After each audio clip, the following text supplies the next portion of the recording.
All right, so let's talk about some of these pitfalls that can happen with a security deposit at the end of a lease. Now, remember the security deposit is the tenants and the renters' money, and they're hoping to get that back. And sometimes they want you to use that for rent to help alleviate moving costs. I get it; it's stressful to move out of one unit into another one. It's a small fortune nowadays to make that happen. And when your security deposit's tied up and in limbo with the last unit, that's extremely difficult to come up with. I get it.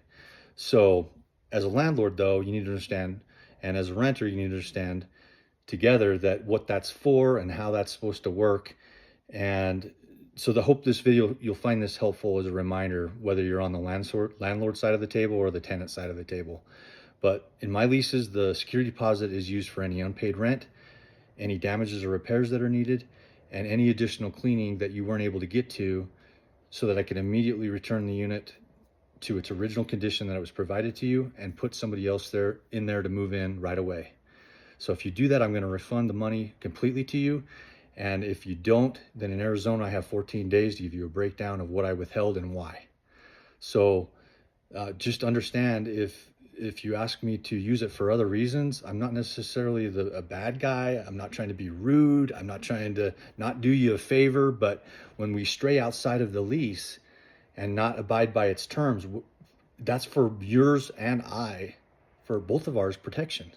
So it's extremely stressful. I get it, but we don't want to cause any other problems and have any other issues come up. So I agreed to do this recently and it backfired on me. I agreed to use $1,200 out of their $1,600 for rent. And the only reason I did it is because I was able to go in there and see that they were leaving me a beautiful unit, clean. There was just minor paint touch up. There really wasn't any big deal or repairs that I needed to take care of. And then wouldn't you know it, that 3 weeks later, after we agreed to do this by phone, she called and said, "Hey Mark, where's my security deposit?" So it's like, you're damned if you do and damned if you don't. Another great reason not to do anything other than use the security deposit for what it's for is so that the tenant doesn't forget that you did that favor for them and then they're expecting their normal security deposit back. I mean, I don't know how she forgot about that, but it's like you're setting yourself up for failure whenever you go outside of the lease terms, whether you're a landlord or a tenant. So I hope this video, you'll find this helpful.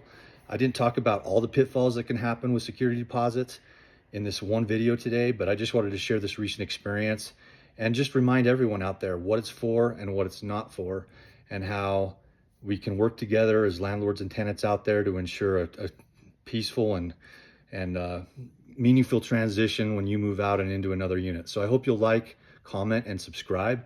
If you've run into any specific issues, each tenant and lease are typically different. There's struggles within each of those.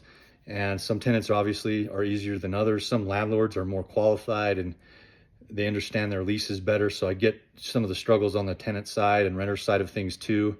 But just understand that if there's anything you're struggling through, I hope you'll make a comment and maybe we can resolve that. And I hope you find this content helpful, and I hope you'll come back for more next time. All right. Have a good day.